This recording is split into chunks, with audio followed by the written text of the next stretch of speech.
Yao Lao melihat ke arah tempat di mana Tianzun ke-9 dan ke-8 menghilang. Sesaat kemudian, Yao Lao akhirnya menarik pandangannya. Dia melirik ahli yang jauh tetapi tidak terlalu memperhatikan mereka. Dia berbalik dan mendarat di samping Xiao Yan. Alisnya tanpa sadar dirajut sedikit ketika dia melihat kekacauan di alam bintang. Meskipun dia telah menghentikan upaya Hall of Soul untuk menghancurkan faksi, Paviliun Bintang Jatuh juga telah kehilangan beberapa murid sampai mati. Jika bukan karena saya baru saja maju ke Bansheng dan yayasan saya tidak stabil, saya akan menguburkan keduanya dengan semua orang yang telah meninggal. Yao Lao menghela nafas. Nada suaranya memiliki niat membunuh yang melonjak di dalamnya. Guru tidak perlu khawatir tentang itu.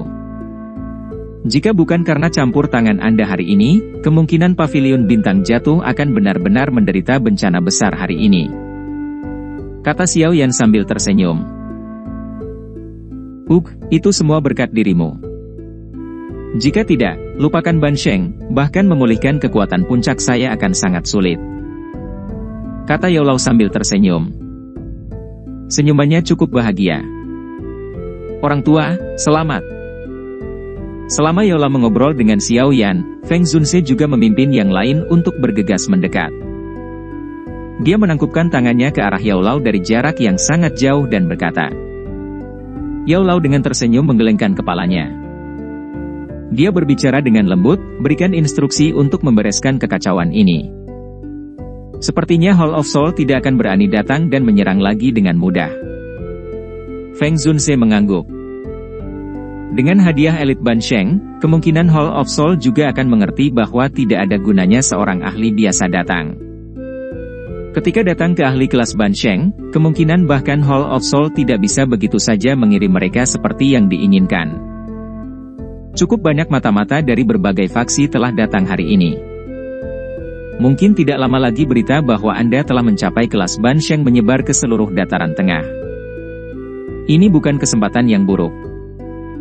Dengan kehadiranmu bersama dengan reputasimu sebagai alkemis top di benua saat itu, sepertinya beberapa iblis tua yang berteman dengan kami tidak akan menolak undangan kami.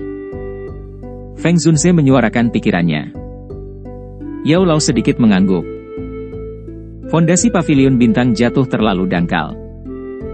Bahkan di antara 4 paviliun kita dapat dianggap telah didirikan untuk waktu yang paling pendek. Meskipun dia saat ini telah maju ke Bansheng, tidak banyak ahli di paviliun yang bisa bertahan. Seseorang tidak boleh kekurangan karakter seperti itu jika ingin memperkuat faksi. Untungnya, Yao Lao saat ini tidak hanya seorang Bansheng tetapi juga memegang gelar alkemis top di dataran tengah. Ini adalah papan nama emas yang berkilauan tak tertandingi. Selama berita tersebar, kemungkinan cukup banyak ahli asli akan mengambil inisiatif untuk datang.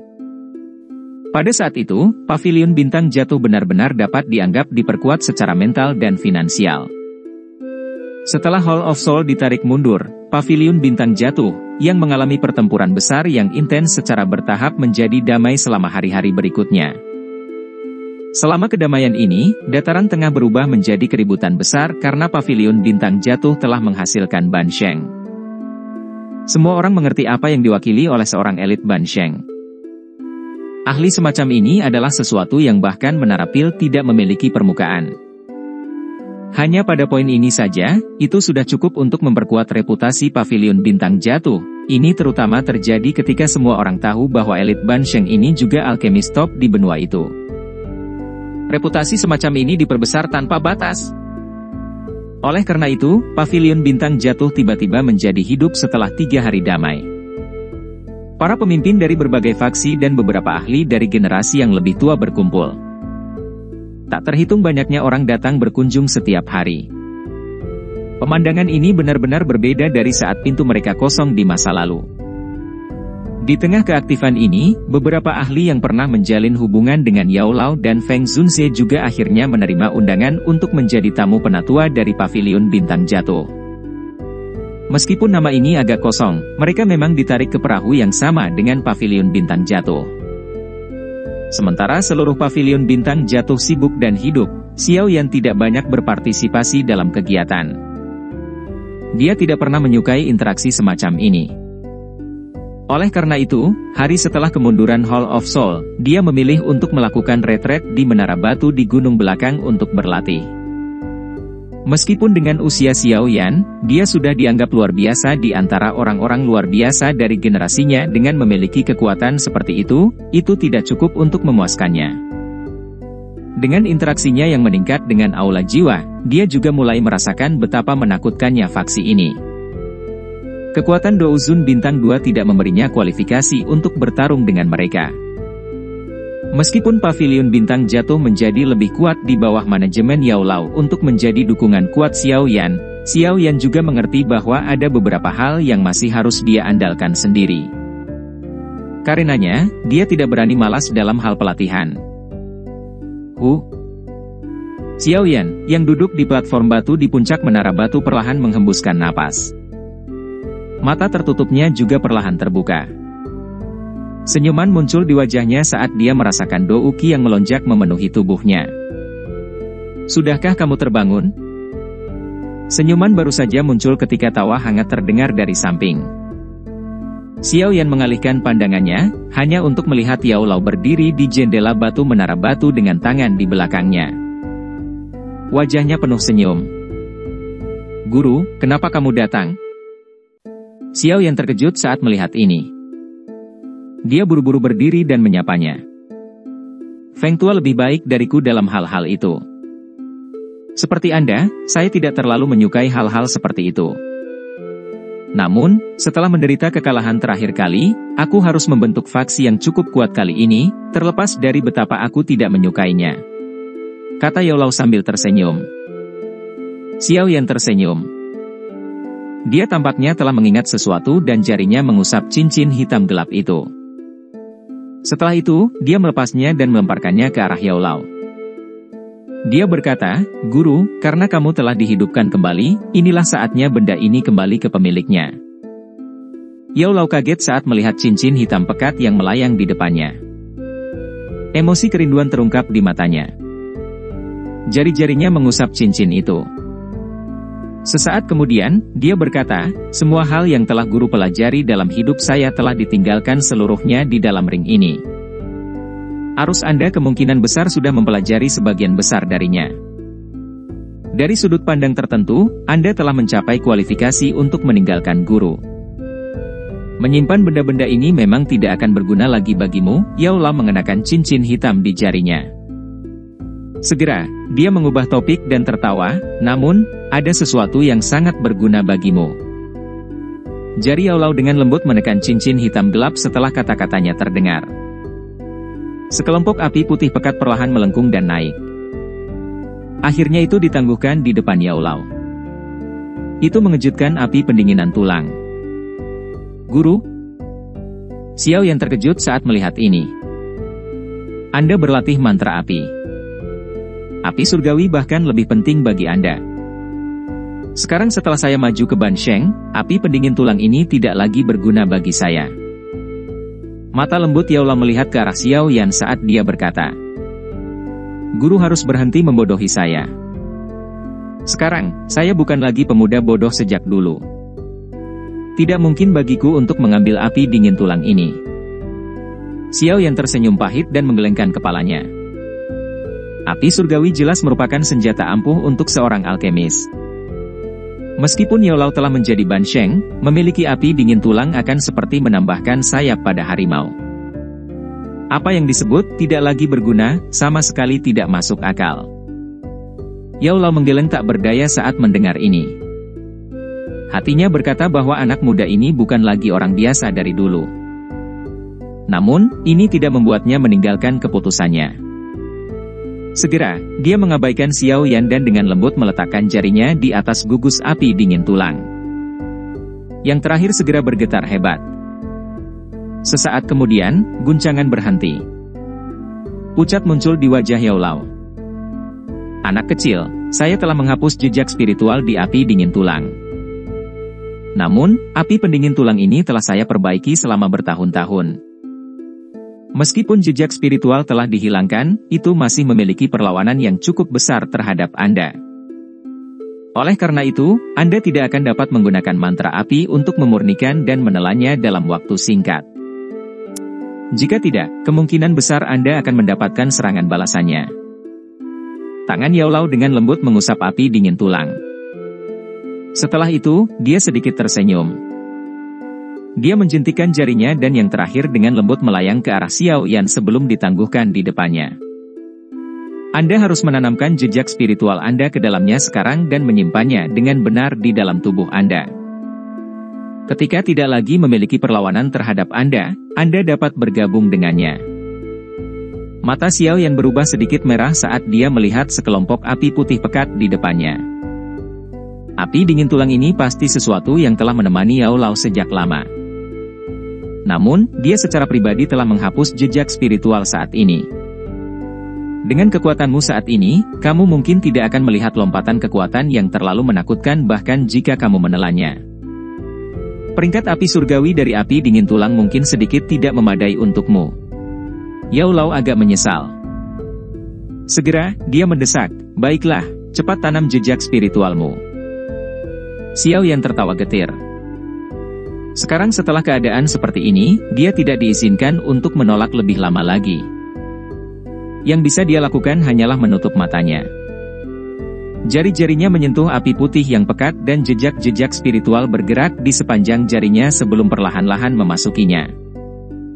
Dengan invasi jejak spiritual, api pendingin tulang awalnya memancarkan beberapa perlawanan dari dalamnya. Namun, saat ini tanpa pemilik. Oleh karena itu, setelah perlawanan singkat, perlawanan mulai menyebar. Jejak spiritual Xiao Yan juga berhasil ditanamkan ke dalamnya. Api dingin tulang bergetar ketika jejak spiritual berhasil ditanam. Itu dengan cepat berubah menjadi cahaya api yang memasuki segel api putih pucat di antara alis Xiao Yan. Xiao Yan segera merasakan perasaan hangat yang dipancarkan dari alisnya saat api dingin tulang memasuki tubuhnya.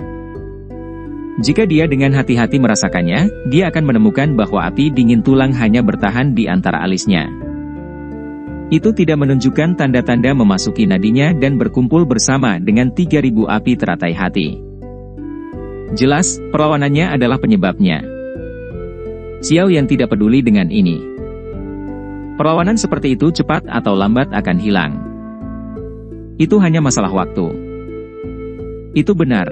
Apakah kamu sudah mengumpulkan semua peta kuno untuk api pemurni teratai iblis? Xiao Yan tertekan saat ini disebutkan. Dia menggelengkan kepalanya dan berkata, sejak aku mendapatkan bidak itu dari daerah sudut hitam, aku belum mendapatkan apa-apa lagi. Api pemurni teratai iblis terlalu misterius. Bahkan saya belum pernah melihatnya.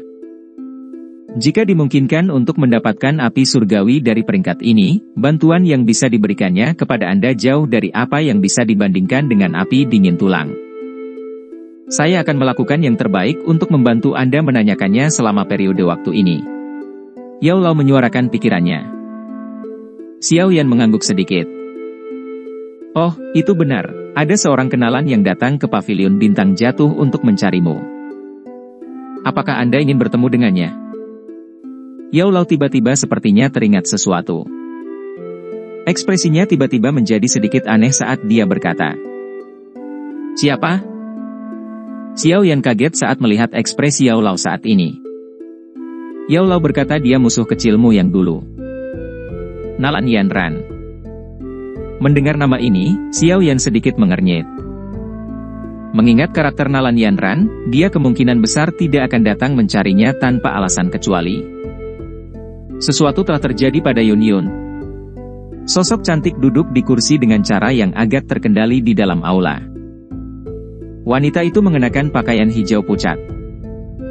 Tubuhnya yang indah dengan lekuk tubuh yang memikat tampak sangat mempesona saat dibungkus di balik pakaiannya.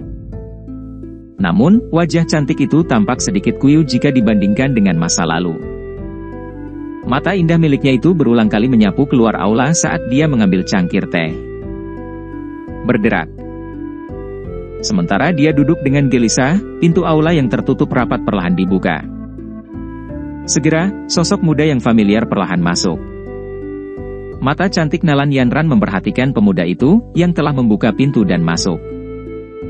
Emosi yang rumit melintas di matanya.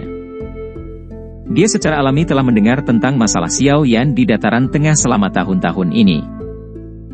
Tidak ada yang bisa berharap bahwa yang terakhir benar-benar dapat melakukannya dengan sangat baik.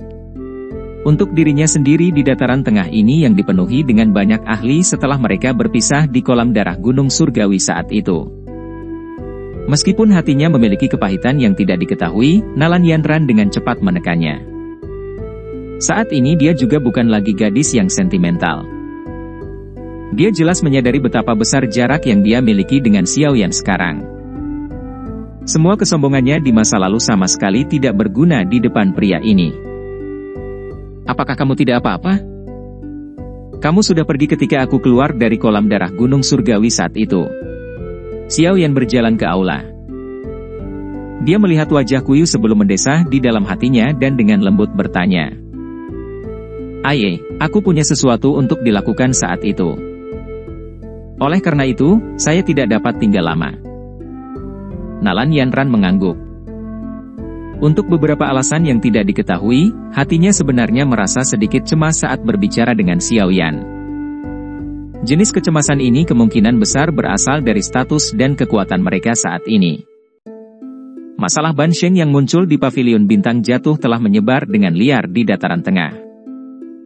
Meskipun seorang ahli tingkat ini sangat jauh dari Nalan Yanran, dia masih mengerti arti dari tingkat ini. Bahkan jika seseorang tidak menyebutkan bahwa Ban Sheng adalah guru Xiao Yan, hanya kekuatan Xiao Yan saat ini saja yang cukup baginya untuk mengeluh, mengandalkan kekuatan dari kolam darah Gunung Surga untungnya menerobos ke kelas Douzong. Kupikir ada sesuatu telah terjadi padamu untuk datang ke pavilion bintang jatuh dan mencariku kali ini bukan? Hati Xiao Yan memiliki semacam perasaan yang tidak diketahui saat melihat sikap Nalan Yanran yang agak tidak nyaman. Wanita di depannya ini seharusnya menjadi wanita yang akan menemaninya seumur hidupnya. Namun, mereka akhirnya menjadi orang asing. Tangan Nalan Yanran menegang saat mendengar ini. Dia ragu-ragu sejenak sebelum berbicara. Saya ingin meminta Anda membantu guru. Seperti yang diharapkan. Jantung Xiao Yan juga sedikit berdebar saat mendengar kata-kata ini. Tatapannya terfokus saat dia dengan lembut berkata, bicaralah dengan jelas. Wanita itu, yang pernah menjadi orang paling mulia di Kekaisaran Jiama dan merupakan orang pertama yang memiliki hubungan ambigu yang menarik dengannya, akhirnya memiliki cukup banyak beban di hati Xiao Yan. Saat itu, dia adalah musuh dari Sekte Awan Berkabut. Menjadi kepala dari Sekte Awan Berkabut, dia terjebak di antara mereka berdua. Rasa sakit karena harus memilih adalah sesuatu yang hanya dia sadari dengan jelas. Setelah itu, Xiao Yan kembali dan menghancurkan sekte yang telah merawatnya. Awalnya, dia seharusnya membenci Xiao Yan. Namun pada akhirnya, dia memilih untuk pergi jauh dan meninggalkan kekaisaran yang memberinya kenangan pahit. Mengikuti kedewasaannya saat ini, Xiao Yan, yang telah kehilangan kekuatan sejak saat itu, juga secara bertahap memahami beberapa rasa sakit yang dia rasakan. Ada sakit hati dan permintaan maaf yang samar di dalam hatinya. Dia tidak pernah muncul selama bertahun-tahun ini. Meskipun Xiao Yan mengerti bahwa dia, yang berada di dataran tengah, pasti telah mendengar beberapa rumor tentang dia tidak pernah datang untuk menemukannya. Wanita yang tampaknya kuat ini, yang memiliki hati yang lemah, tampaknya hanya dapat menggunakan metode ini untuk melarikan diri dari rasa sakit yang tersembunyi jauh di dalam hatinya. Saya telah bertindak sendiri dan datang. Awalnya, guru tidak mengizinkan saya untuk datang dan mencari Anda. Nalan Yanran tertawa getir. Xiao Yan mengangguk sedikit. Dia tidak heran tentang ini. Mengingat karakter Yun Yun, bahkan jika dia benar-benar menemui masalah yang tidak bisa dia selesaikan, kemungkinan dia tidak akan datang dan mencarinya. Wanita ini keras kepala sampai-sampai membuat orang sakit hati. Aku seharusnya memberitahumu terakhir kali. Segera setelah guru dan saya tiba di dataran tengah, kami akhirnya bergabung dengan Sekte Bunga. Nalan Yanran perlahan menjelaskan. Sekte ini sedikit unik. Itu hanya menerima wanita. Apalagi, ia tidak memiliki agresi yang kuat seperti faksi lainnya. Jika seseorang mendeskripsikannya, itu hanya sekte pertapa. Xiao Yan sangat setuju dengan hal ini. Dibandingkan dengan sekte langit yang mendalam, yang merupakan salah satu dari dua sekte bunga memang menyimpan profil yang jauh lebih rendah. Kami bergabung dengan sekte ini hanya karena guru menyukai suasana di sana. Oleh karena itu, dia mengambil posisi penatua tamu. Guru dan saya tinggal di sana untuk waktu yang lama. Awalnya, jika tidak ada kecelakaan yang terjadi, seseorang seperti guru dan saya tidak akan menimbulkan banyak riak dalam sekte bunga. Bagaimanapun, dengan kekuatan kita hanya bisa dianggap rata-rata dalam sekte bunga. Senyum pahit juga muncul di wajah Nalan Yanran ketika dia berbicara sampai saat ini. Dia melanjutkan, situasi ini sepertinya dimulai pada tahun kedua setelah guru dan saya bergabung dengan sekte bunga. Pada saat itu, guru dan saya menemukan sebuah gunung di dalam wilayah sekte bunga untuk tinggal. Biasanya, tidak ada yang datang mengunjungi kami. Awalnya, kami berdua juga mengira hanya kami berdua yang ada di gunung. Namun, siapa yang menyangka guru itu akan menemukan gua ketika dia berkeliaran secara acak. Ada seorang wanita tua dengan kaki lumpuh di dalam gua. Beberapa fluktuasi juga naik di mata Xiao Yan saat mendengar ini. Temperamen wanita tua ini rumit dan aneh. Dia langsung menggunakan tangannya untuk menyerang guru dan mengirimnya terbang setelah menemukannya. Guru menderita beberapa luka karena ini. Namun, dia tidak hanya tidak marah tetapi bahkan telah mengantarkan makanan untuk wanita tua itu setiap hari. Pengiriman ini berlangsung selama 2 tahun. Setelah 2 tahun, wanita tua itu akhirnya rela meninggalkan gua. Dia tinggal bersama kami selama setahun. Xiao yang tertawa getir dan menggelengkan kepalanya saat mendengar ini. Memberikan makanan selama 2 tahun. Untuk berpikir bahwa Yun Yun benar-benar berhasil memikirkannya. Betapa baiknya seseorang untuk melakukan ini. Setelah wanita tua itu tinggal bersama kami selama 1 tahun, amarahnya menjadi jauh lebih baik. Saat itu, kami akhirnya sadar bahwa dia menyebut dirinya Bibi Hua. Namun, kami tidak yakin apa yang dia lakukan. Selain itu, kami tidak menemukan bahwa dia adalah seorang ahli. Nalan Yanran menghela napas. Namun, bibi tua ini sepertinya tidak bisa hidup lama. Dia telah mencapai akhir hidupnya setelah tinggal bersama kami selama setahun. Namun, ketika dia akan mencapai batasnya, dia menggunakan teknik aneh tanpa menjelaskan apapun untuk menyegel semua doukinya di dalam tubuh guru. Selain itu, dia bahkan memberi guru sebuah tablet batu giok dan memintanya untuk menjadi ketua dari sekte bunga. Nalan Yanran mengangkat kepalanya untuk melihat Xiao Yan, yang telah membuka mulutnya, ketika dia berbicara sampai saat ini. Dia tertawa getir. Apakah menurutmu itu aneh? Kami juga merasa tidak percaya pada saat itu. Guru secara pribadi telah memeriksa Bibi Hua ini ketika menyelamatkannya. Tidak ada sedikit pun douki di dalam tubuh yang terakhir. Namun, dari penampilan Bibi Hua di hari terakhirnya, dia jelas merupakan orang yang sangat kuat, yang kekuatannya berada di puncak kelas Douzun. Mulut Xiao Yan bergerak. Dengan menemukan tempat tinggal secara acak, seseorang benar-benar berakhir dengan pertemuan yang sangat beruntung. Apa yang disebut keberuntungan? Ini adalah keberuntungan. Dibandingkan dengan ini, Xiao Yan, yang telah berlatih dengan getir, hanya bisa menemukan batu dan menjatuhkan dirinya sampai mati. Guru sangat tidak berdaya menghadapi situasi mendadak seperti ini. Namun, dia tidak tertarik menjadi ketua dari sekte bunga. Oleh karena itu, setelah menguburkan Bibi Hua, dia tetap tinggal di tempat itu. Siapa yang bisa menduga bahwa penjabat kepala sekte bunga tiba-tiba muncul setengah tahun yang lalu dan meminta guru untuk menyerahkan tablet giok. Guru tidak ingin ikut campur. Karena itu, dia menyerahkan tablet giok setelah beberapa pemikiran. Pada akhirnya, wanita itu datang mencari kami segera setelah mendapatkan tablet giok. Kali ini, dia menginginkan douki dari Bibi Hua yang disegel di dalam tubuh guru. Kemarahan muncul di wajah Nalan Yanran ketika dia berbicara sampai saat ini. Jelas, dia sangat marah terhadap wanita yang menginginkan kaki ini ketika diberi 1 inci. Kekuatan apa yang dimiliki kepala sekte bunga ini?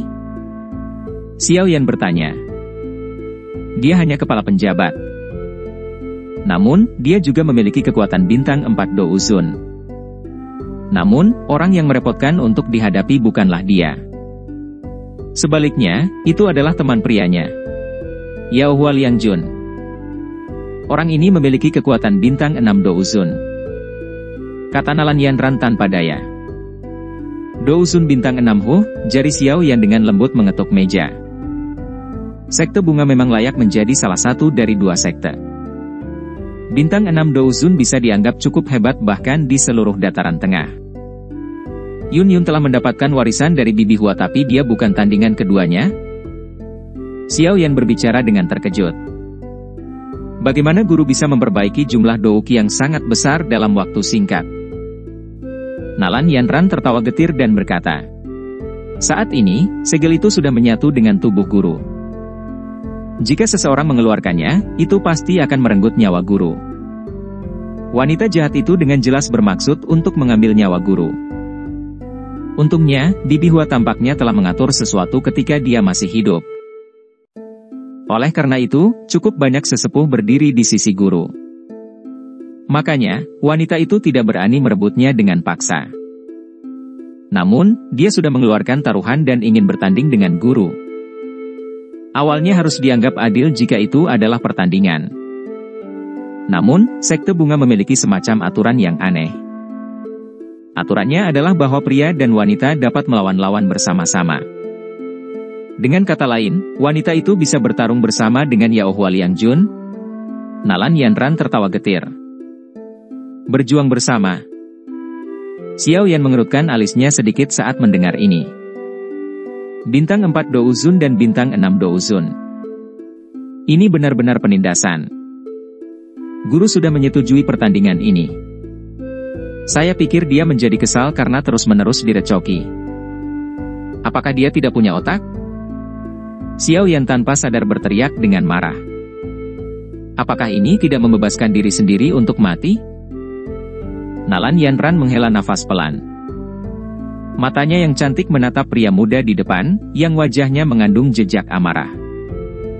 Dia berkata, oleh karena itu, saya hanya bisa diam-diam datang dan mencarimu. Jika Anda tidak ikut campur, guru kemungkinan besar akan berakhir dengan kematian kali ini, oleh karena itu, tolong bantu guru, oke? Xiao Yan perlahan menghela nafas saat mendengar suara lemah Nalan Yanran yang memohon. Dia bertanya dengan suara yang dalam, berapa lama lagi sampai pertandingan? 1/2 bulan.